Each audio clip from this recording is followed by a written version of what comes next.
Something is shifting in how attraction actually works, and most men don't even realize they are playing the wrong game from the start. What you think you know about attraction is only the surface level of something much deeper. She can already sense it. Something is changing, not necessarily about you as a person, but about a type of man you represent. Men who are beginning to question the simple ideas they were told about attraction and success. For most of her life, she has been exposed to a very basic story. Attraction is treated like a formula. Look good, gain status, make money. If you build those three things, women will naturally come toward you. Clean, logical, like a system you can optimize. And while that idea is not completely wrong, it is incomplete. It only explains what can be seen on the surface, not what is actually happening underneath. What follows goes beyond the surface. These are not conscious decisions she makes or rules she can clearly explain. These are deeper psychological and biological processes that shape her reactions long before logic becomes involved. You cannot directly control them, and she is not fully aware of them either. In every interaction you have ever had, these hidden forces were either increasing your presence or quietly reducing it without either of you realizing why. One of these processes starts even before she forms an opinion about you. Before you speak, before you show personality, before anything obvious happens. A silent evaluation is already in progress.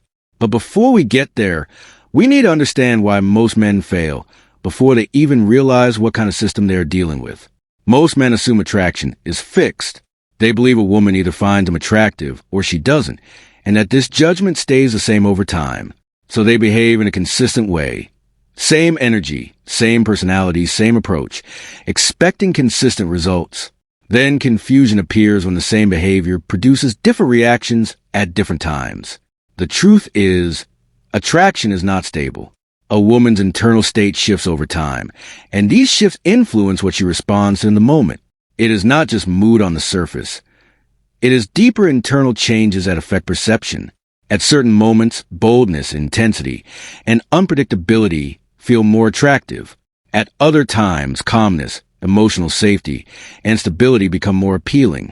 Think of it like a frequency. If you only transmit on one setting, you will only connect when she happens to be on that same frequency. One man may be calm and steady. Another may be more intense and unpredictable. Neither is always better. But depending on her internal state, one can feel more aligned than the other in that moment. The mistake most men make is thinking consistency is the same as authenticity. So they lock themselves into one version of behavior and call it real. But authenticity is not limitation. It is range. The ability to express different parts of yourself naturally depending on the situation. A man who can be grounded and stable in one moment and direct or challenging in another feels complete rather than fake. Not acting, just adaptable in expression. If every interaction is always easy and agreeable, it becomes comfortable but not engaging. If every interaction is always intense, it becomes exciting but not safe. The balance between both creates depth. Deeper than that, the brain stores emotional experiences in strong layers. Some moments become reference points, not just memories but emotional benchmarks. When intensity, novelty, and emotional connection happen together, they create lasting imprints. Especially during earlier life stages, these imprints shape how future connection is interpreted. So when she reacts strongly to something small or seems distant even when things look fine on the surface, it is not always about the present moment. It is often a subconscious comparison with earlier emotional experiences. You cannot replace those imprints by copying them. You can only create something new that expands beyond them. Another common misunderstanding is the idea that constant praise creates attraction. In reality, too much approval reduces impact over time. When everything is praised, nothing feels special anymore. What actually creates depth is precise awareness, being seen clearly, not just admired broadly. Saying something general like, "You're amazing," is easy to ignore. But noticing specific behaviors, decisions, or patterns of thinking creates real impact. It shows attention. It shows presence. It shows that you are actually observing, not just reacting. When someone feels truly seen instead of blindly praised, engagement becomes deeper and more meaningful. Attraction also depends on movement.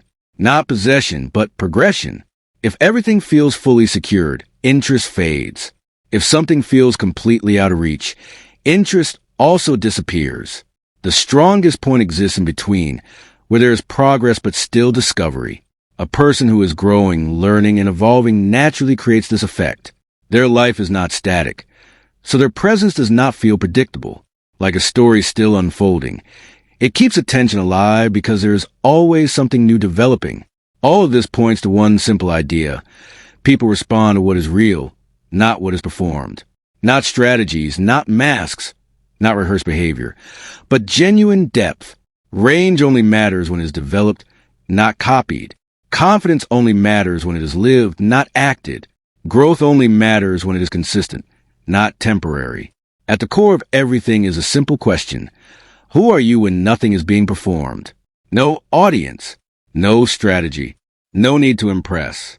That version of you is what people respond to most deeply, even if they cannot explain why. In the end, this is not really about attraction. It is about the kind of person you are becoming, and whether that version of you is strong enough to be felt, not just seen.